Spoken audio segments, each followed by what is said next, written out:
and go to item 16B, application hunt 2015 draw report. Don Sefton with Systems Consultants. Systems Consultants will present an interim annual report of the 2015 big game draw. Information is presented in tables and charts and includes interim application license, tag fee and counts, as well as bonus point and client statistics for the draw already completed this year. Just so everyone knows, we will be taking lunch today. Don, you're the only thing standing between us and lunch. So we do have a written report, and I think, Don, you have a presentation, or Monty? I think so. Don's going to be off. Okay. We'll again switch sides of the table and turn it over to you two gentlemen.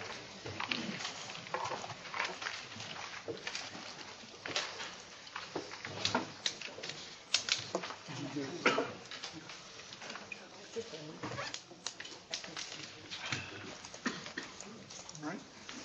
How about that?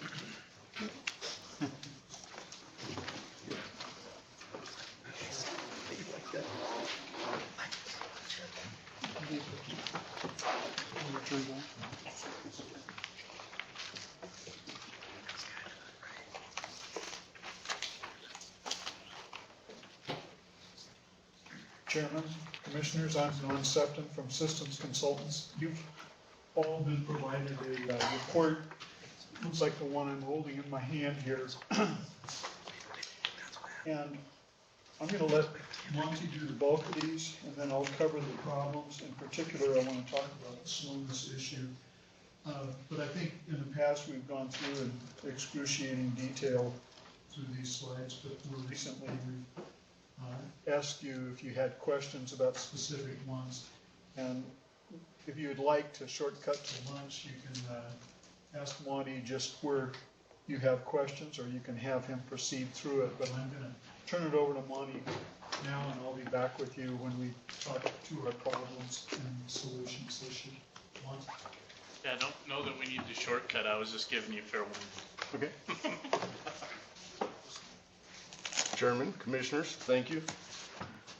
We'll see how quickly we can go through this anyway.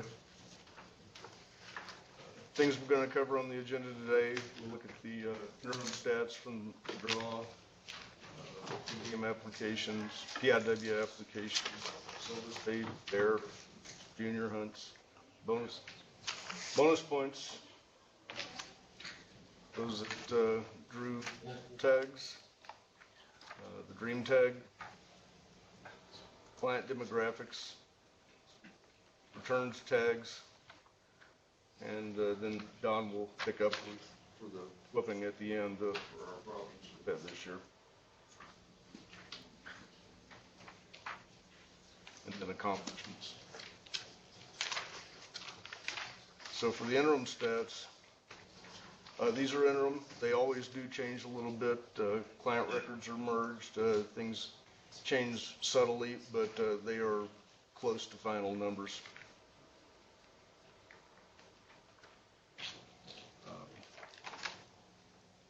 You'll see this later on. Total applications in big game was up again this year, 207,000. Total tag fees, almost 3 million. PIW donations, 148,000. And lots of numbers there. Those are the highlights in my opinion.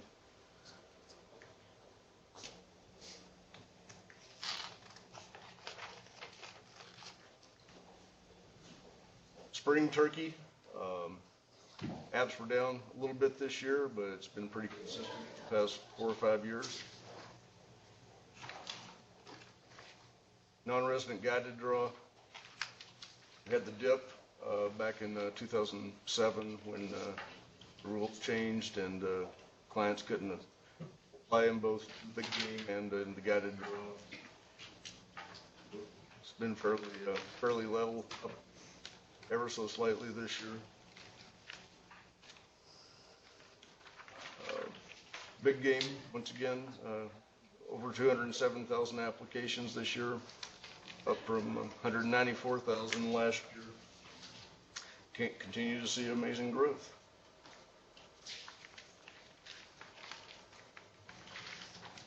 We took 13,000 more applications this year and saw about 2,900 more clients.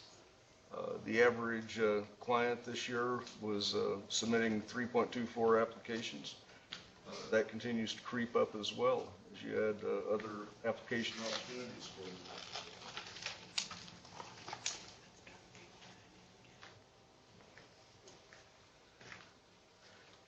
Big game application errors. Always, it's pretty much been the same. No valid hunter choice and money short are the two big ones. Almost every one of these occurs on paper applications that are submitted. Those numbers used to be a whole lot bigger when it was only paper applications. The remaining draw, which applications in this one are always driven by what tags are remaining, and this year we had right at 3,900 applications, down just a little bit, but consistent for the past 3 years.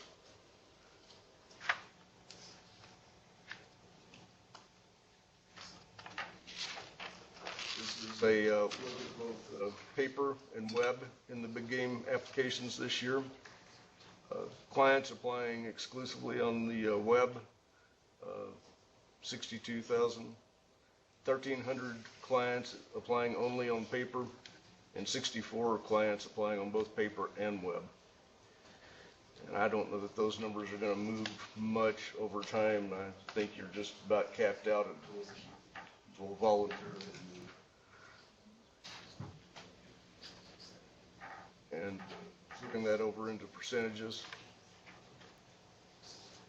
2% of the clients applied on paper.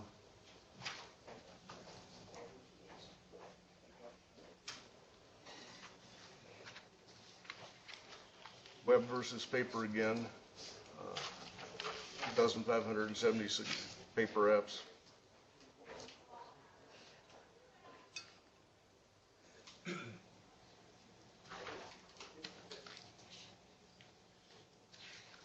I guess it did drop a little bit. Non-resident license sales continue to go up every year, as that, of course, as your clients increase. You would expect that. 2,300,000 in license fees for non-residents.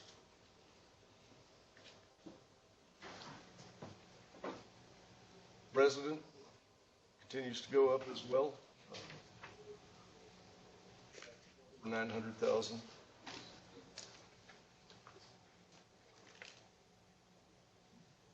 Mountain lion tag sales, up by about a little over 100 this year.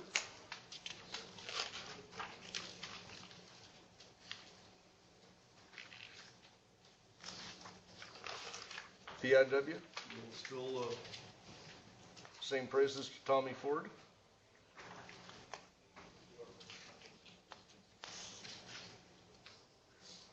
Prior to 2001, deer was $20, and other big game was half of your tag fee. And in 2001, suggestion from Mr. Ford, they changed it to a $10 donation for all species. And we saw in 2015 just over 18,000 PIW participants on applications.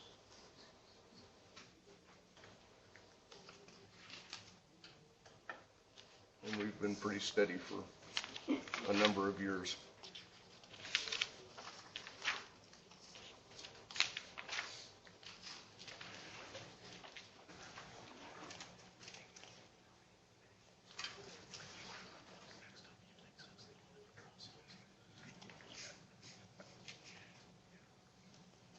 Revenues were 148,000 this year in donations.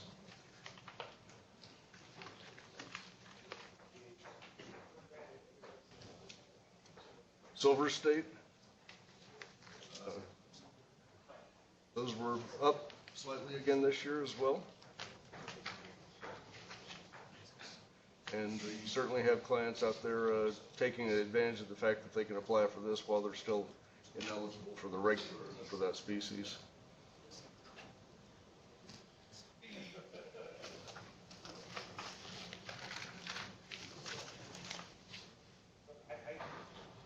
Revenue generated, 337,000.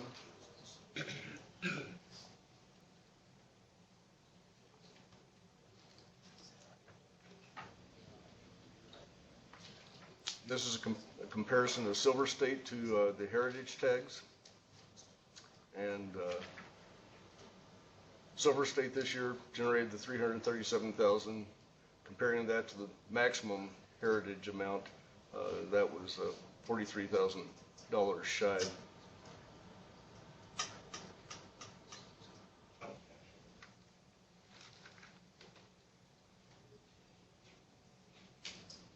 Silver State applications by client. You had not quite 2,600 apply for one species, and then as the number of species go up, the number of clients applying goes down. There were just right at 1,100 that applied for all 4 species this year.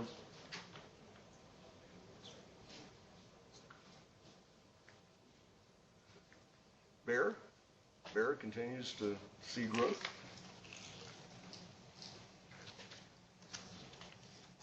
More applications, more bonus points.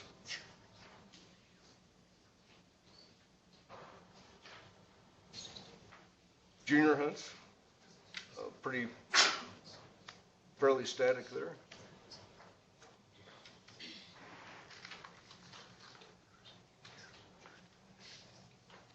This is bonus point or success based on the number of bonus points held at the time of draw. There were 8% success for those with no bonus points, and you see it creep up 19, 21%, 5 and 6 points. Then people start becoming choosier and submitting less choices on their applications, and their percent success starts to drop.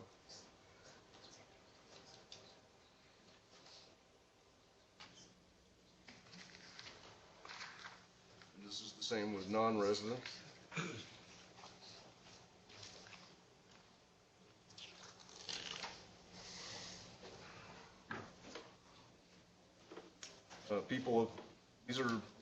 This is a look just at applications for bonus points, not to hunt, broken out by resident and non-resident. And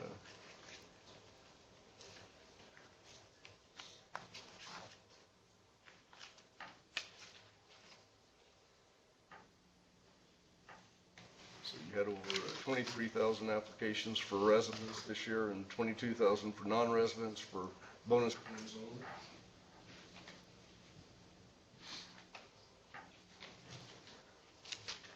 Applications submitted after the full application period closed, down this year from last year. We had right at 2,700 this year, 2,800 last year.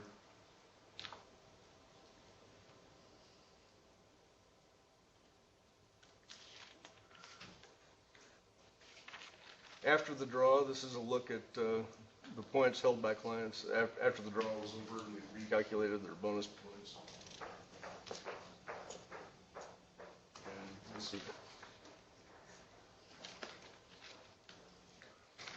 And getting out to the upper end of it. Antlered mule deer, there were 3 clients with 16 points. Antelope horns longer than ears, there's 1 client out there with 20. Elk, there's 9 out there with 24 points. California bighorn, 118 with 24 points.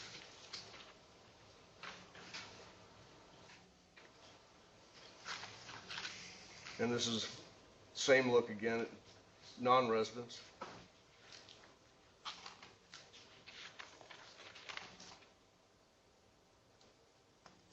So there's 1 non-resident out there with 24 points. That's a big investment.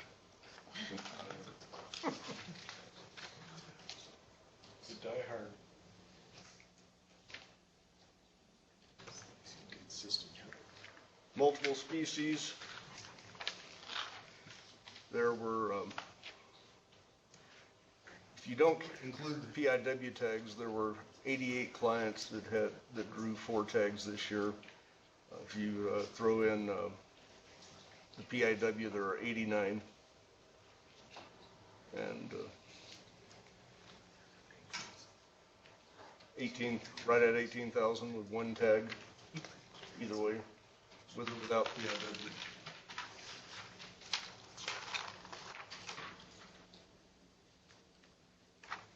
And this is same look, but only looking at the trophy tags. 3 with 3 tags.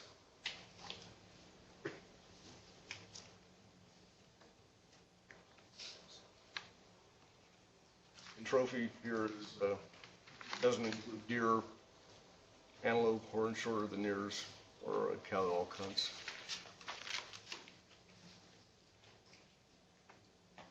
This was a slide that I was asked to add last year after we gave the presentation. There was some interest in applications by gender. And this year, non-resident females, there were 844, resident females, 8,400. Just over 9,000 females applied this year. And that represented 14% of the clients applying. And the flip, looking at resident and non-resident males, we had a total of 45,000 residents. And, that was 69% of the applications. Or clients, I should say.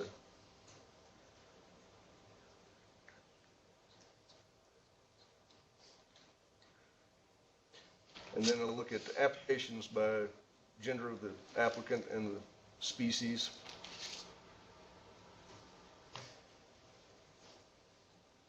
%, of the bear applications came from females. 13% for elk, Rocky Mountain bighorn sheep.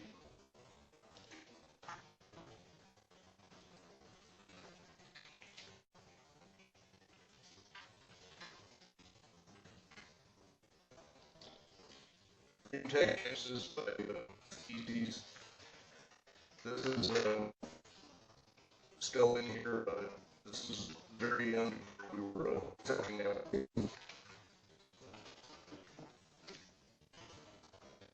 Almost came out of the Nevada Wildlife Day system of Kansas for the application process.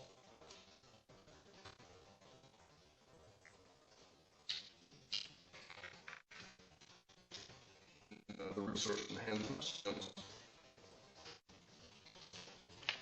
We were available, and there's been some thought about how that worked. In previous years, you said you wanted to participate in the chances to ask you to keep resources. Since we no longer have you go against the chances, we have everyone if they want to buy the first thing. We went from 3,000 big game in 2014 over 2,000 sure, because we asked everyone whether they wanted to.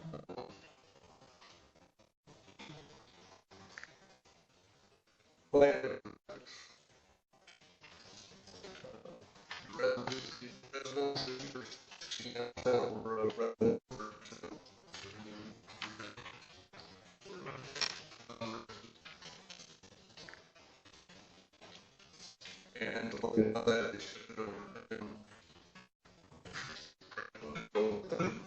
residents this year, you can see it increase over time.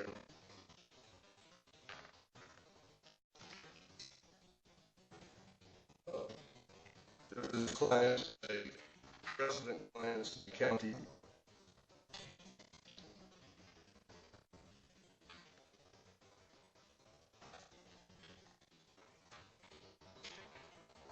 And this is looking at those plan above and those plan by county.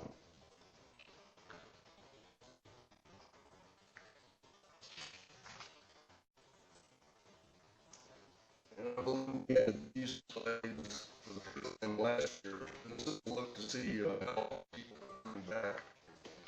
And the first column represents who they applied for 2013, and we have a column for 2013, 14, and 15. So the bulk of the plan you see is 158,000 and applied before 2013 when that was 10 cents. This works out the frequency with which they're applying.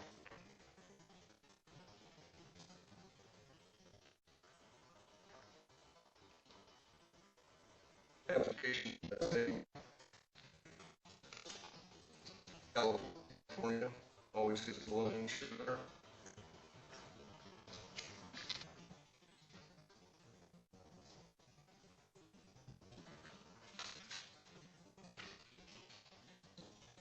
Application. Residents this year mean age was 3 years and 4 months. We've got somebody for 2 years. I hope he'll apply. I hope he'll apply next year. I hope I'm not 100 on it. So.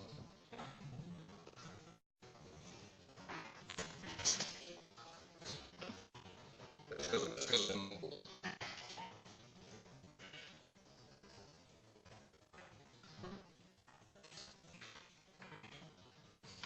So, right back up about a month this year. 42 years and 8 months in the 13, and they dropped me down and got about a month. And just a little bit done.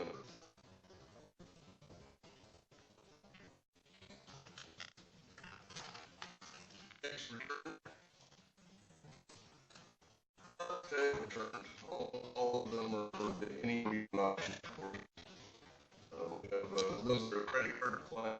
They never actually had a tag. We tried to charge them after the draw. Never could collect the fees, and we ended up reallocating those tags, and just a tiny amount of for the other reasons.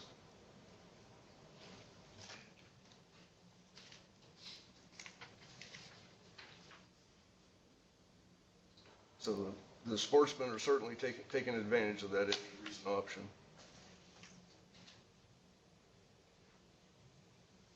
And we, as of October the 20th, we had 1,053 return tags.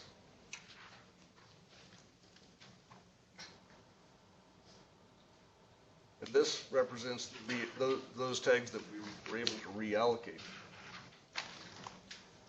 Some tags we can't reallocate because the season is already open or is about to open. Others we just run out of choices or run out of clients that applied for it.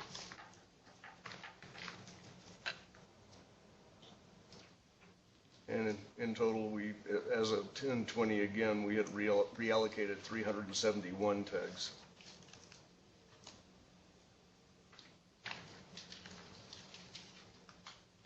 And this is a look at tags that were returned and how many tags were held. So you had 377 tags that were returned by a client that only had the one tag.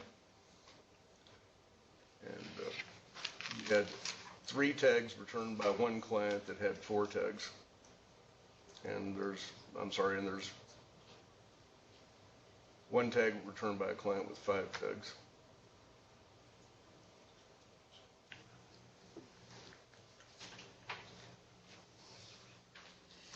Points held by clients at the time of draw by a hunt.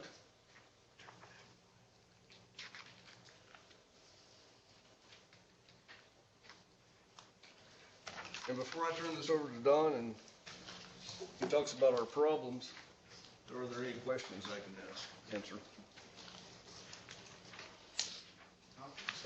All right, thank you.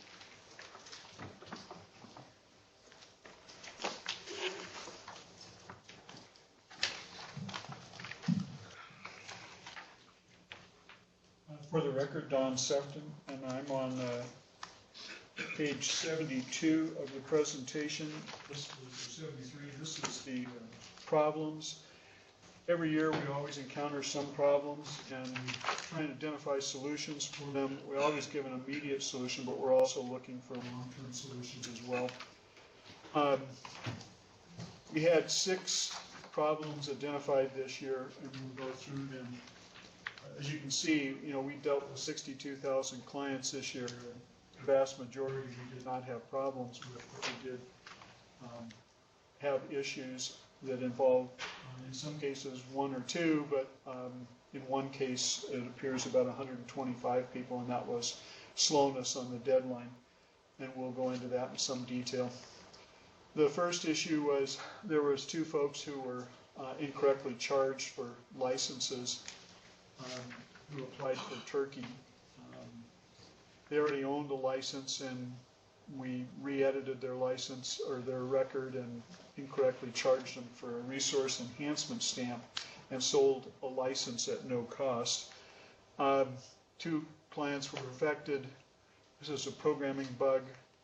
We contacted the clients, voided those 2 the 2 resource enhancement stamps, and refunded the monies. And we fixed our programming and also put a little note in the QA script. We have a quality assurance process that we go through and run these things, and whenever we encounter an error, we put that in the script so that they'll catch it in case it should happen again. It's called recursion testing in the IT world. This was the biggest issue we had this year, and we've had it for a couple of years running, and we keep stabbing at trying to find the solution. We know now more about what it isn't than what it is, but we had on the last day, last 2 days, we had some clients who experienced slow website performance, and our phones suffered as well at different times. Those folks would contact us by email or call in and make complaints, and sometimes we'd get 2 or 3 complaints from the same person, or sometimes 2 or 3 people in the same group would complain. So trying to come up with how many unique complaints is a little tricky, but it appears there were 125 that were affected.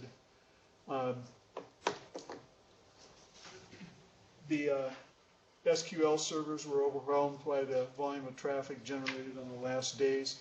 I'm not really sure that's accurate. I don't think the SQL server specifically was overwhelmed. I think we had a internal switch traffic that was overwhelmed. I think we've determined at the time this was written, we didn't know as much as we know now, but the SQL servers where the data gets stored, those didn't run at capacity, so that statement is actually not true. We had problems where there was a lot of traffic internally inside our system, and we think in the last week or 2 we've actually identified what caused it. We use multiple web servers, and that's in case one of them were to fail, but also to provide lots of people or lots of machines to answer the process when somebody gets online.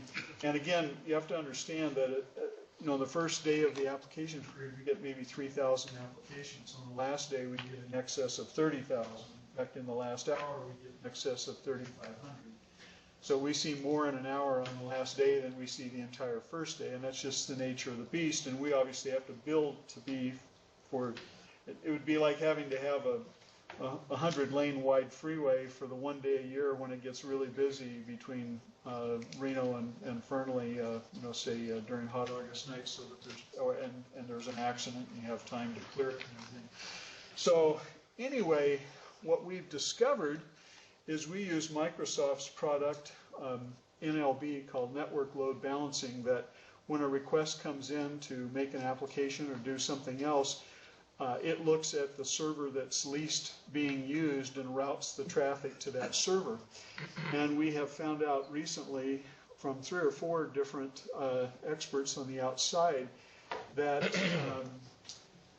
the problem with NLB is that it broadcasts. Instead of directing traffic when it gets a request and sending it just to the one machine that needs to be notified, hey, this is yours, it says, here's yours, but it sends it to everybody. So it's sort of like if we were to call everybody in the room to get a hold of Commissioner Valentine, we'd notify everyone else that we're trying to get a hold of him instead of just contacting him. And that's kind of the problem with 100 machines behind a firewall. That generates a tremendous amount of traffic.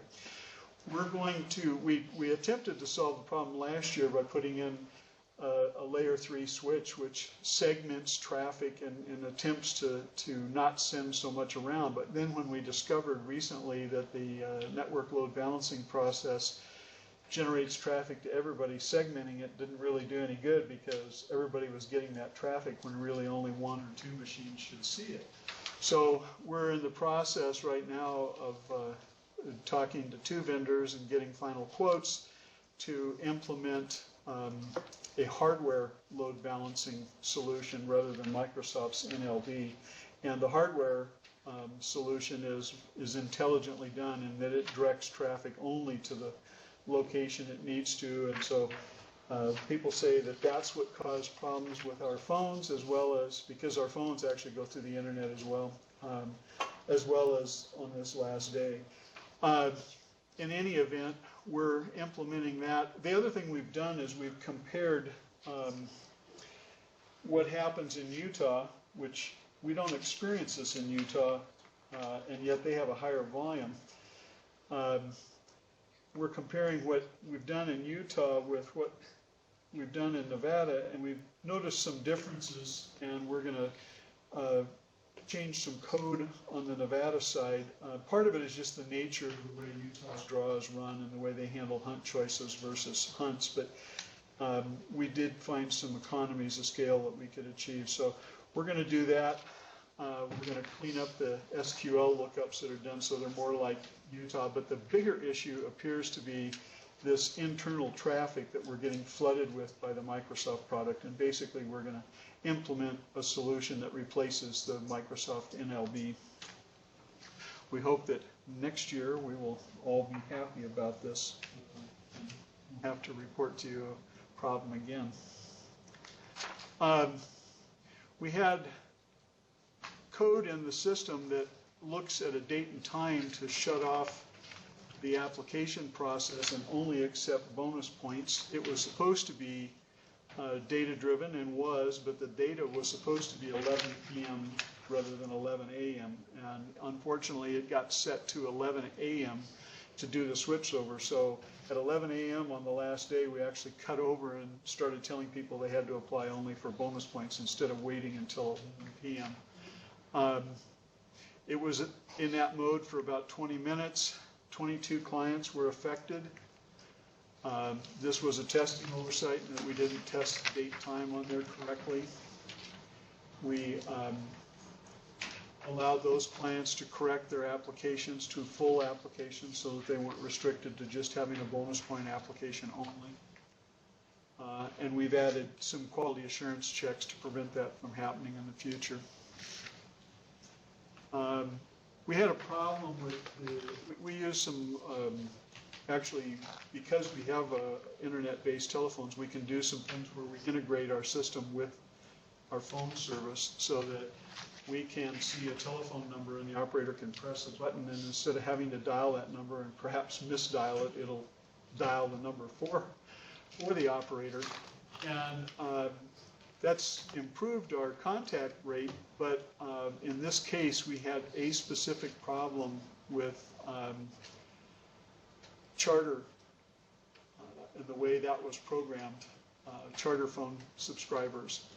So if you were not a Charter phone subscriber, didn't get it as part of your Charter web service or TV service, then you didn't have a problem with us. But if you did, we'd get a notice back that that phone number was disconnected. The operator would hear that just like a regular old, your phone's disconnected, when actually it was functional.